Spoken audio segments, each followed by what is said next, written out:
جانبه كبير، ربما الدستور لم يصاغ داخل المجلس التأسيسي، إنما المجلس التأسيسي فقط صادق عليه. فهذه ملابسات حبينا نحن مش نخرج منها، مش نرجع مباشرة للشعب، لكن في الآخر يعني الدستور هو موجود وهو حقيقة وواقع، ونحن سنتعامل مع هذه الحقيقة الواقع. وإذا كان عندنا تحفظات ثم انتخابات نجم نشارك فيها ونقنع شعبنا بما نرى وبأفكارنا. إذا كان الشعب استجاب لنا فلنا الحق بعد ذلك أن ننفذ ما نشاء على حسب ما اتفقنا فيه أو ما بيناه للشعب. تفضل. كيف الأحزاب بتكون التحالفات الموجودة في الانتخابات مع شروط نجم الأحزاب والأحزاب السياسية تتحالف معهم ضد الانتخابات؟ والله مسألة الانتخابات نحن طبعا بشكل مبدئي سنشارك في هذه الانتخابات إن شاء الله. بالنسبة لمسألة التحالفات يعني مازال الوقت مبكر كوننا نتحدث عليها، مازال الوقت أمامنا باش نشوفوا أكثر تتضح الخارطة السياسية، لكن بشكل مبدئي سنتحالف إذا كان ثم تحالفات مع كل نفس ثوري. كل من تقوم حوله شبهات ثورة مضادة أو شيء مثل هذا نحن سنتجنبه إن شاء الله.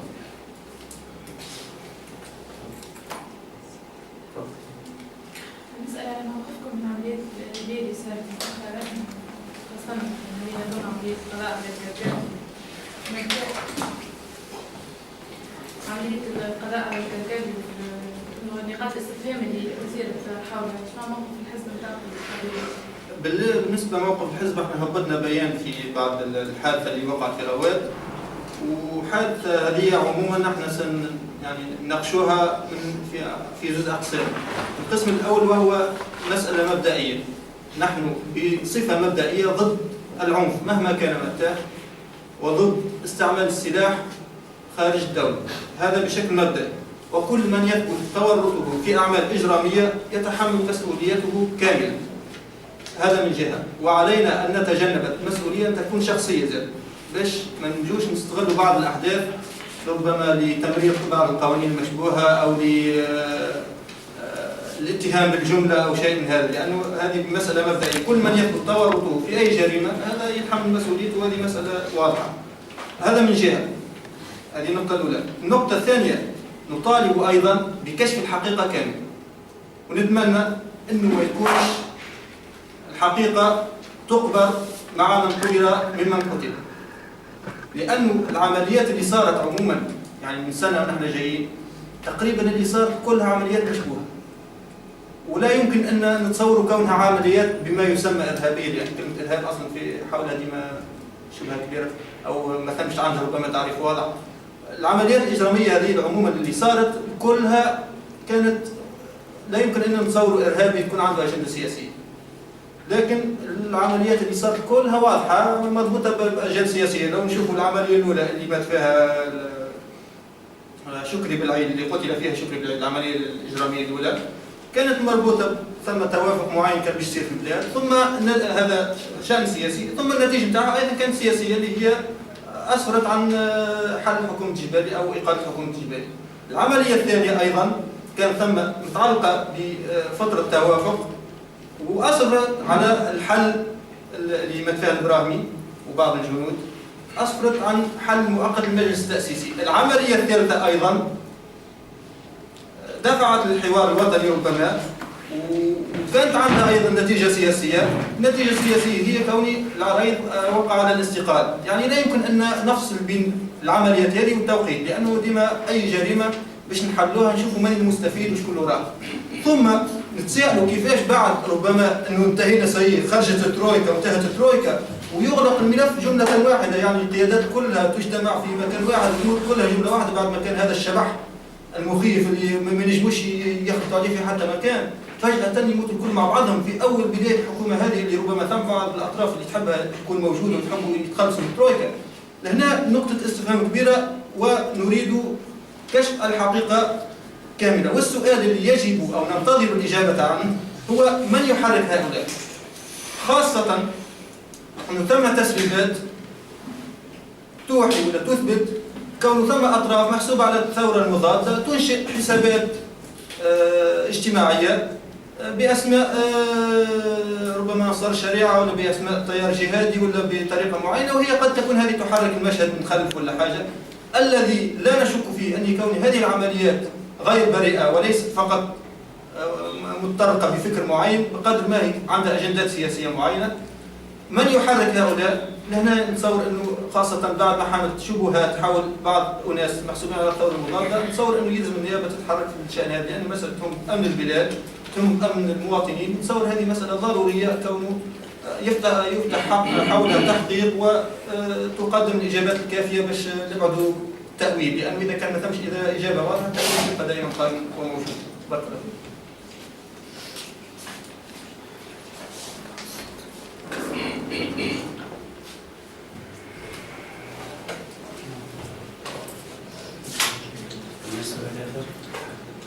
ممكن ثم إضافة فيما يخص شخصية القرقاضي اللي هي وليت شخصية نعتبر أني القرقاضي سياسي بامتياز، لأنه يعرف التشفش. رجل منشورة صورته في صفحات الفيسبوك طيلة 6 أشهر، ويكاد معروف لأن أي إنسان يعرف من هذا القرقاضي، ثم يخرج فجأة ويغادر منطقة عسكرية عنده 6 شهور، منطقة عسكرية الشعابي يغادرها فجأة ويصبح بيننا في تونس وفي المدن. هذا سؤال هذا سؤال نطرحه للمؤسسة معنا لوزارة الداخلية، لماذا لم يتم القبض على القرقاضي في حكومة علي العراقي؟ هذا سؤال صغير لا نوجه شيئا ما للوزارة، لكن هو سؤال بسيط. وكذلك نقول كون شخصية مهدي القرقاضي أو شخص مهدي القرقاضي هو شخص يكاد يكون معناها غير مذكور اصلا معناها بالمره. لماذا ذكر في هذه الفتره؟ هنالك تزامن، هنالك وقت وتزامن فاكتور بتاع وقت اللي هو معناها يجلب الريبه والشك والكذا. لذا ماذا بينا احنا نطلب من وزاره الداخليه انها تفتح تحقيق في الملابسات القتل الامني، وكذلك تنشر لنا الحقائق، وما نحبوش نكونوا القرقاضي دفن معه الصندوق الاسود الذي وراء الاغتيالات ووراء الارهاب الذي صار الكل في تونس. شكرا. أستاذ، يعني تحدثتم عنه الدستور يعني الجديد يعني ممكن يكون يرضي تطلعاتكم. هل يعني ما هي ابرز المزالق او المخاطر في رايكم في الدستور الجديد؟ يعني اكثر البنود حسب رايكم، وما هي البنود التي تعتبر يعني خطوه ممكن ايجابيه؟ ايضا تحدثتم عن القرقاضي او ممكن يكون صناعه، هل عندكم دلائل يعني ملموسه حول يعني انه القرقاضي شخصيه وهميه او انه القرقاضي يعني يحرك او ضمن اللي يحركه بعض الاطراف؟ بالنسبه نمشي نجاوبك على الثاني ونخلي مساله القرقاضي مش نبدا بها، لان هي تقريبا الدستور ربما تجاوزه الوقت، لكن هو حقيقه في الدستور هو موجود.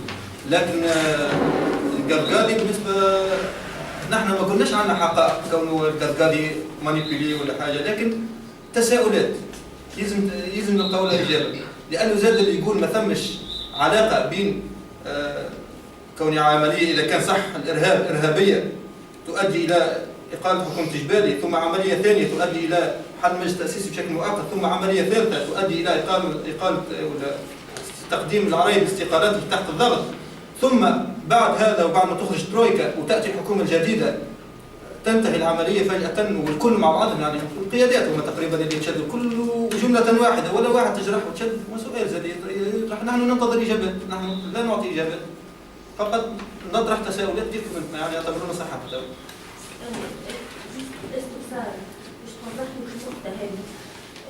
كان كان مستهدف قيادة حركة النهضة اللي هو على رأس الحكومة الأولى، ثم قيادة حركة النهضة على رأس الحكومة الاشتراكية، لأن المصدر الأساسي من العمليات الإرهابية هي حركة النهضة، أو معناها نفهموا هو احنا كي احنا نفهموا انديريكتومون إنه الجهة اللي تعارض في الحكومة هي اللي كانت لا احنا كانت تولي اولت كلامي ولا ربما تحمل كلامي ما لا يحتمل، لكن انا فقط اطرح اسئله وقت اللي تبدا واضحه. انا اولا ما نقولوش حكومه النهضه، هي حكومه الترويكا باش نبداو اكثر وضوح. لا قيادات النهضه مش مشكله قيادات ولا غير قيادات، ما هو في الاخر كما قيادات في النهضه موجوده كما قيادات غير النهضه موجوده ايضا، يعني في الاخر حكومه، والحكومه تمثل التونسيين الكل واللي يمثلوها ما نجموش ننسبوهم للحركه فقط بل اي لا الاسماء. انا قلت رئاسه الحكومه حكومه جبالي، لكن حكومه جبالي فاهم كل ربما فيها حتى مش من الحكومه على كل. انا لا اتهم احدا، فقط هو التساؤل كما قلت سابقا، هو تساؤل ربما اي واحد يطرح عليه التساؤل هذا، لانه حقيقه ما له علاقه بين هذا وذاك، ربما ما يكونش من هذا ولا ذاك، فقط انسان الهدف نتاعو ارباك المشهد لا ندري، فقط هذه التساؤلات نبحث عن اجابه عنها. السؤال حول الدستور الدستور من بين، انا نجاوب على جزء ونخلي يجاوب على الجزء الثاني. انا مش نتطرق مساله مثلا الفصل السادس مساله حريه الضمير. السؤال اذا كان نحن نعطي الحريه للجميع، لماذا يعني نتعامل مع التونسيين بمكيالين؟ واذا كان نحن التونسيين نحن في الجمهوريه الثانيه نريد ان يكون كل التونسيين على قدم المساواه، صح ولا لا؟ اذا كان التونسيين كل حبهم على قدم المساواه، كيف نعطي لطرف الحريه المطلقه في ان يمارس ما شاء تحت اطار حريه الضمير، ثم نحجر على طرف اخر ان يعبر على ما يرى بما يشاء، صح ولا لا؟ الحريه ما تدخل فيها حريه تعبير ولا لا؟ طيب انا ارى هذا فعل ساوصفه، ما حر ولا؟ علاش انا اتحجر علي اني اوصف هذا الفعل في حين انه تتيح للطرف الثاني بغض النظر عن موقفنا في مساله حريه الضمير او ككلمه، لانه في الاخر مش قضيه في كلمه، ربما الناس اللي تجي بعد هي باش تاول باش تفسر، هذا من جهه، من جهه اخرى توجد تناقضات عده. يعني مثلا انت اعطيت تقول الدوله تعمل على حمايه المقدسات وقلت تحجر التكفير، يعني كيف ستعمل؟ وقلت حريه الضمير، يعني هذه حتى تناقضات بالجمله، يعني كيفاش تكون حريه الضمير وحمايه المقدسات وتحجير التكفير؟ معناها شكشوكه في الاخر. يعني عباره شنو كل واحد يعطيني هذه انا نعطيك هذه، كل واحد عنده جزء منها فيها، وفيها محاصصه وفيها قبل كل شيء تناقض كما قلنا. انه تحكي انا باش يذكرني الدستور هذا اني يريد في احد المظاهرات واحد شكون يرفع ورقه هكا نطالب بحريه المراه ومنع النقاب، النقاب ما تلبس المراه والمراه ايضا من حريتها ان تلبس النقاب، معناها هذه من التناقضات. ويمكن تعامل التونسيين بالتعامل يعني وكانه مواطن درجه اولى ومواطن درجه ثانيه، او ان الحريه في هذا الباب فقط انت حر ما لم تفعل كذا، وهذا الكذا هذا تابع جهه معينه ولا تابع فئه معينه من الشعب. نحن نريد ان يكون كل التونسيين على قدم المساواه، وان كل التونسيون لهم نفس الحقوق